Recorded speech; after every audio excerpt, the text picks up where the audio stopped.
Welcome to Life Inside Hell.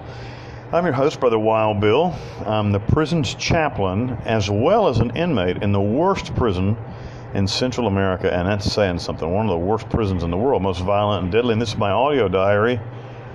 I'm serving a 46-year sentence. I've been in the clink here for 13 years. So I was like, something happened today, something interesting and kind of humorous. And I wanted to take a walk down nostalgia lane and see if anybody else had the same experiences I did growing up. Now, if you're under 30 years old, you're not going to know what the fuck I'm talking about, probably. I don't know. Maybe you will. Maybe the younger generations still know about this. I don't know. Here's what happened to me. I called the guy from the store, my connection in the store. I've got like this swag connection in the store to be able to buy stuff and bring it in through a couple of cops who are on right now. And so I sent them $150 to buy a fair amount of food and to have it delivered to me tomorrow. So I'm excited about that. Anyway, so he says, this is funny actually, he says he has frog looks. Frog looks. Tengo frog looks. Tengo frog looks. And I'm like, what in the fuck is a frog look? And he spells it out to me, frog look. I have frog look. And I'm like, take me a picture of Frog Look. What the hell is Frog Look? And it was Fruit Loops. Fruit Loops. I'm like, you stupid fucking ignorant bastard. Those are Fruit Loops. But they're like knockoffs. They're not a huge bag of them too. Like this knockoff Fruit Loops from like something you'd buy at Sam's Club in the United States, or what they call Price Mart here, which is the same thing. Price Mart is called Sam's Club. Sam's Club is called Price Mart in Panama. Anyway, so I said, send me them things, man. And I like Fruit Loops. And so if you're from somewhere else other than America, I don't know if they have Fruit Loops in other countries, but it's just these little different colored rings that taste fruity. I mean, it's like it's shit you shouldn't eat, you know. It's all sugar and chemicals and God only knows what, but they taste good. Breakfast cereal. Anyway, so then I got to thinking about, I was talking to somebody and I was thinking about like what cereals I used to eat when I was growing up, and I used to eat Count Chocula. I liked Count Chocula. I like that whole line, you know. Count Chocula and Boo Berry and Frankenberry. I liked all that. That was good shit. But I think that the cereal that I ate the most, I mean, I ate lots of different cereal. I ate Captain Crunch.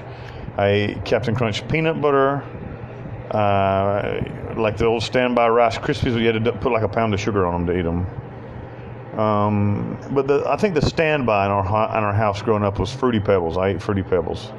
My father ate Fruity Pebbles. He liked Fruity Pebbles. And so, but there was a certain rite, a certain like religious ceremony about selecting a cereal, and it went like this. I would go with my mother to do her weekly grocery shopping. She'd go once a week to the grocery store, to an Ingles grocery store. When I was growing up, an Ingles grocery store was this tiny little thing. It's this massive Walmart-sized store now, but when I was growing up on top of the hill, right next to the hospital, in the little town we grew up in, there was an Ingles. Or it might have been a Bilo. I think it was a Bilo, actually. Anyway, it doesn't matter. And inside there was a cereal aisle, as I'm sure there probably still is in Walmart or whatever grocery store you go to. And my mother, to be rid of me while she grocery shops, so I wouldn't be like hanging around asking shit. I was 6 years old, you know. She'd be like, go to the cereal aisle and pick out the cereal for the week. So I would go.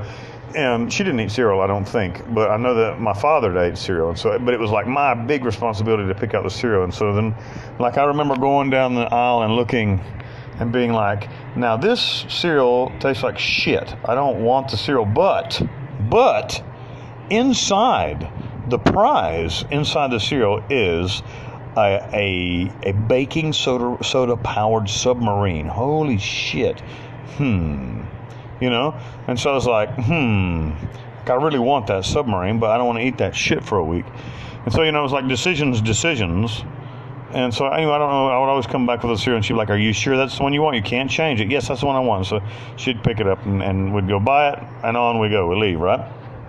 And then when it was coming in the morning, when we would eat the breakfast cereal, you know, you put milk on it and sit there. I was a real intellectual. I would read the back of the box. I mean, like every day I would read the back of the cereal box, you know, and learn. everything about the cereal. I would learn, and I think they put stuff on there on purpose so that you would read it as a kid, And sometimes there was a maze on there or something. But I was like really, I was really like my father would read the paper and I would read the cereal box. And so I was like really, it was a really big job, I got to pick out what we ate. Me and my father ate for breakfast every day. And so pretty funny stuff.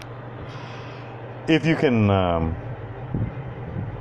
get down on what I'm saying here, if you know what I'm talking about, like and subscribe and comment. And if you don't, you're probably young enough to where they don't even do that shit anymore. I bet if you were born after 1985 or something, I bet you probably don't even know what the hell I'm talking about. And so, but it really made me think about my life growing up and how good it was, how good my childhood was. And like I don't know if you guys had similar experiences. Please comment and let us know what you're thinking about it. And pull the description box down if you want to. There's ways to contact me directly.